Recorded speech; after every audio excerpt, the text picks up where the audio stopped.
Hi അസ്സലാമലൈക്കും. അപ്പോൾ ഇന്നും ഒരു day in my life video ആണ് കേട്ടോ. അപ്പോൾ വീഡിയോ കാണുമ്പോൾ തന്നെ ആ ഒരു ലൈക്ക് ബട്ടൺ പ്രസ് ചെയ്യാൻ ആരും മറക്കരുത്. എന്നാലേ വീഡിയോസ് കുറേ ആളുകളിലേക്ക് എത്തുള്ളൂ. പിന്നെ സബ്സ്ക്രൈബ് ചെയ്യാത്തവരുണ്ടെങ്കിൽ ചാനലൊന്ന് സബ്സ്ക്രൈബ് ചെയ്തിട്ട് സപ്പോർട്ട് ചെയ്യുക. തൊട്ടടുത്തുള്ള ബെല്ലൈക്കണും പ്രസ് ചെയ്യുക. അപ്പോൾ വീഡിയോ കണ്ടോക്കാം. ഇന്ന് ബ്രേക്ക്ഫാസ്റ്റിന് പത്തിരിയും നല്ല ക്രീമി മുട്ടക്കറിയാണ് കേട്ടോ. ഒരു വെറൈറ്റി ആയിട്ടുള്ളൊരു മുട്ടക്കറിയാണ്. അപ്പോൾ ആദ്യം തന്നെ കുറച്ച് വെളിച്ചെണ്ണ ചൂടായി വരുമ്പോൾ ഇഞ്ചി വെളുത്തുള്ളി ചതച്ചതും പിന്നെ പച്ചമുളക്, ഞാൻ ഇവിടെ കാന്താരി മുളകാണ് ഇട്ട് കൊടുത്തിരിക്കുന്നത്. അത് നല്ലോണം ഒന്ന് വഴന്ന് വരുമ്പോൾ അതിലേക്ക് ഒരു വലിയുള്ളി, മീഡിയം സൈസ് വലിയുള്ളി ചോപ്പ് ചെയ്തതും കൂടി ചേർത്തിട്ട് അതൊന്ന് വഴറ്റാൻ വെച്ചിരിക്കണ്. ആ ഒരു ടൈമിൽ ഞാനൊരു 4 മുട്ട പുഴുങ്ങി വെച്ചിട്ടുണ്ടായിരുന്നു. അതിൻ്റെ ആ ഒരു മഞ്ഞ ഒന്ന് ഉടച്ചു കൊടുത്തിട്ട് അതൊന്ന് മാറ്റി വെച്ചിരിക്കണ്. അപ്പോൾ ഉള്ളിയൊക്കെ നല്ലോണം വഴന്ന് വന്നപ്പോൾ അതിലേക്ക് മഞ്ഞൾപ്പൊടിയും എരിവിനനുസരിച്ചിട്ട് മുളക് പൊടിയും കുറച്ച് ഗരം മസാലയും കുറച്ച് കുരുമുളക് പൊടിയും കൂടി ചേർത്തെടുത്തിക്കണ്. പിന്നെ ആ പൊടികളെ ആ ഒരു പച്ചച്ചോയൊക്കെ മാറുമ്പോൾ അതിലേക്ക് ഒരു തക്കാളി, ഒരു മീഡിയം സൈസിലുള്ള തക്കാളി മിക്സിയിലിട്ടിട്ട് നല്ലോണം അരച്ചിട്ട് അതൊന്ന് ചേർത്ത് കൊടുക്കുക. അപ്പോൾ അത് തക്കാളിയൊക്കെ നല്ലോണം വറ്റിയിട്ട് എണ്ണയൊക്കെ തെളിഞ്ഞ് വരുന്ന ടൈമിൽ നമ്മൾ ആ ഉടച്ച് വെച്ചിട്ടുള്ള ആ ഒരു മുട്ടേൻ്റെ മഞ്ഞ ഉണ്ടല്ലോ അത് അതിലേക്ക് ചേർത്തിട്ട് നല്ലോണം ഒന്ന് മിക്സ് ചെയ്ത് കൊടുക്കുക. അത് മിക്സ് ചെയ്തതിന് ശേഷം പിന്നെ ഞാൻ നല്ല കട്ടിയുള്ള തേങ്ങാപ്പാലാണ് കേട്ടോ ഒഴിച്ചു കൊടുക്കുന്നത്. ഞാൻ ഒരു 1.5 തേങ്ങൻ്റെ ഒരു മുറിയും പിന്നെ ഒരു പകുതിയും കൂടിയും അതിൻ്റെ ഒരു കട്ടി തേങ്ങാപ്പാലാണ് ഇട്ടെടുത്തിരിക്കുന്നത്. അപ്പോൾ കറിക്കനുസരിച്ചിട്ട് തേങ്ങാപ്പാൽ എടുത്താൽ മതി. പിന്നെ നമ്മൾ പുഴുങ്ങി വെച്ചിട്ടുള്ള ആ ഒരു മുട്ടൻ്റെ വെള്ള ഇതുപോലെ ഒന്ന് കട്ട് ചെയ്തെടുത്ത് വെച്ചിട്ടുണ്ടായിരുന്നു, അതും ഇട്ടെടുത്തിക്കണ്. കറി നല്ലോണം തിളച്ച് വന്നപ്പോൾ കുറച്ച് കരിവേപ്പിൻ്റെ ഇലയും അതുപോലെ കുറച്ച് കുരുമുളക് പൊടിയും കൂടി ചേർത്തിട്ട് നല്ലോണം ഒന്ന് മിക്സ് ചെയ്യുക. എന്നിട്ട് ഫ്ലെയിം ഓഫ് ചെയ്യുക കേട്ടോ. നല്ലോണം തിളച്ച് മറിയണ്ട.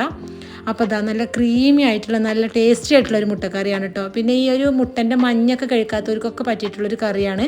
ആ മഞ്ഞ അതിൽ ചേർക്കണ കാരണം അപ്പോൾ നല്ല ടേസ്റ്റുള്ള കറിയാണ്. എല്ലാവരും ഒന്ന് ട്രൈ ചെയ്ത് നോക്കി. അങ്ങനെ ബ്രേക്ക്ഫാസ്റ്റും കാര്യങ്ങളൊക്കെ കഴിഞ്ഞ് പിന്നെ ഇനിയിപ്പോൾ കുറച്ച് ക്ലീനിങ്ങും കാര്യങ്ങളൊക്കെ ഉണ്ട്. അപ്പോൾ അതൊക്കെ ഒന്ന് ചെയ്യാണ് കേട്ടോ.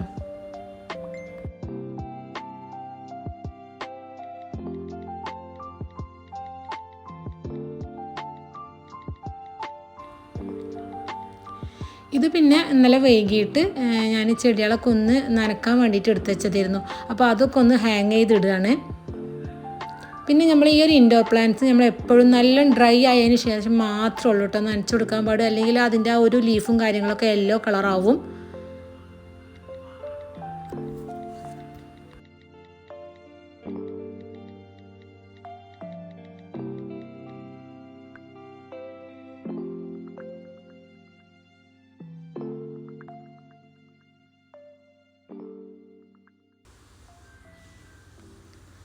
അങ്ങനെ ക്ലീനിങ്ങും കാര്യങ്ങളൊക്കെ കഴിഞ്ഞ് പിന്നെ കിച്ചണിൽ വന്നിട്ട് ഇനിയിപ്പോൾ ചോറ് വെക്കണം. അപ്പോൾ ആദ്യം തന്നെ ആ ഗ്യാസ് സ്റ്റോപ്പ് ജസ്റ്റ് ഒന്ന് ക്ലീൻ ചെയ്തിടാണ് കേട്ടോ. ബ്രേക്ക്ഫാസ്റ്റിൻ്റെ ആ ഒരു കാര്യങ്ങളൊക്കെ കഴിഞ്ഞിട്ട് ഗ്യാസ് സ്റ്റോപ്പ് ജസ്റ്റ് ഒന്ന് ക്ലീൻ ചെയ്തിടുകയാണ്.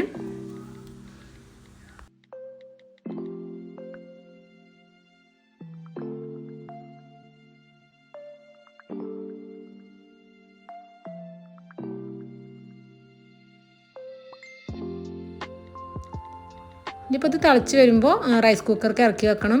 ഇനിയിപ്പോൾ ഇന്ന് ഉച്ചക്ക് അടിപൊളി ഒരു ചെമ്മീൻ റോസ്റ്റും കൂടി ഉണ്ടാക്കുന്നുണ്ട്. അപ്പോൾ അതിൻ്റെ റെസിപ്പിയും കാണിച്ചു തരാം കേട്ടോ.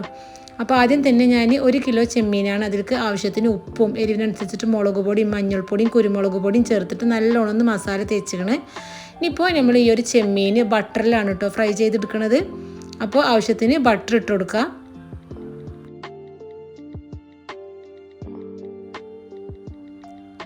ബട്ടറൊക്കെ നല്ലോണം ചൂടായി വന്നപ്പോൾ ഇനിയിപ്പോൾ അതിലിട്ടിട്ട് ചെമ്മീൻ നല്ലോണം ഒന്ന് ഫ്രൈ ചെയ്തെടുക്കാം.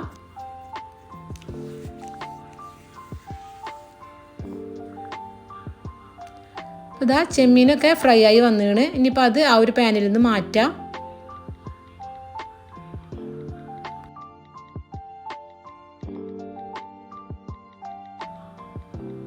ഇനിയിപ്പോൾ ആ ഒരു പാനിൽ തന്നെ കുറച്ചും കൂടിയും ബട്ടർ ഇട്ട് കൊടുക്കുക. ബട്ടർ നല്ലോണം മെൽറ്റായി വരുമ്പോൾ അതിലേക്ക് ഒരു 1.5 ടേബിൾ സ്പൂൺ ഇഞ്ചി വെളുത്തുള്ളി ചതച്ചത് ചേർത്ത് കൊടുക്കുക. അത് നല്ലോണം വഴന്ന് വരുമ്പോൾ മഞ്ഞൾപ്പൊടി, എരിവിനനുസരിച്ചിട്ട് മുളക് പൊടി, കുരുമുളക് പൊടി, ഇനിയിപ്പോൾ നല്ലോണം ആ ഒരു പൊടികൾ നല്ലോണം ഒന്ന് റോസ്റ്റ് ചെയ്തെടുക്കുക. ഇനിയിപ്പോൾ ഇതിലേക്ക് ഞാനൊരു 3/4 കപ്പ് വെള്ളം ഒഴിച്ച് കൊടുക്കുന്നുണ്ട്. ഇനിയിപ്പോൾ ആ വെള്ളവും ആ ഒരു മസാലപ്പൊടികളൊക്കെ നല്ലോണം ഒന്ന് മിക്സ് ചെയ്തിട്ട് ആ ഒരു ഗ്രേവി നല്ലോണം തിളച്ച് വരുമ്പോൾ നമ്മൾ ഫ്രൈ ചെയ്ത് വെച്ചിട്ടുള്ള ചെമ്മീനും കുറച്ച് കരിവേപ്പിൻ്റെ ഇലയൊക്കെ ഇട്ട് കൊടുത്തിട്ട് ഇനിയിപ്പോൾ നല്ലോണം ഒന്ന് മിക്സ് ചെയ്തെടുക്കണം. ആ ഒരു ടൈമിൽ ചെറിയൊരു പുളിക്ക് വേണ്ടിയിട്ട് ഒരു 1.5 ടീസ്പൂണ് സുർക്ക അല്ലെങ്കിൽ നാരങ്ങ നീര് ഒഴിച്ചെടുത്താലും മതി കേട്ടോ. ഇനിയിപ്പോൾ നല്ലോണം മിക്സ് ചെയ്തെടുക്കാം. അപ്പോൾ ഇതാ നമ്മളെ ഗ്രേവിയൊക്കെ നല്ലോണം തിക്കായിട്ട് വന്നിക്കണേ. അപ്പോൾ അടിപൊളിയായിട്ടുള്ളൊരു ചെമ്മീൻ ഫ്രൈ ആണ് കേട്ടോ. അധികം ഇൻഗ്രീഡിയൻസും കാര്യങ്ങളൊന്നുമില്ല, പെട്ടെന്ന് തന്നെ ഉണ്ടാക്കിയെടുക്കാൻ പറ്റും. നല്ല ചൂട് പൊറാട്ടൻ്റെ കൂടെ അടിപൊളി കോമ്പിനേഷനാണ് കേട്ടോ. അപ്പോൾ ഇതും എല്ലാവരും ട്രൈ ചെയ്ത് നോക്കി. അതൊക്കെ കഴിഞ്ഞ് പിന്നെ കിച്ചൺ മൊത്തത്തിൽ അങ്ങനെ ക്ലീൻ ആക്കി ഇട്ടു. ഇനിയിപ്പോൾ ഇന്ന് ഉച്ചക്കത്തെ പണികളും കാര്യങ്ങളൊക്കെ കഴിഞ്ഞു. അപ്പോൾ ഈ ഒരു വീഡിയോ ഇത്ര ഉള്ളൂ, എല്ലാവർക്കും ഇഷ്ടമായി എന്ന് വിചാരിക്കണം. അടുത്ത നല്ലൊരു വീഡിയോ ആയിട്ട് കാണുന്നത് വരെ എല്ലാവർക്കും അസ്സലാമു അലൈക്കും.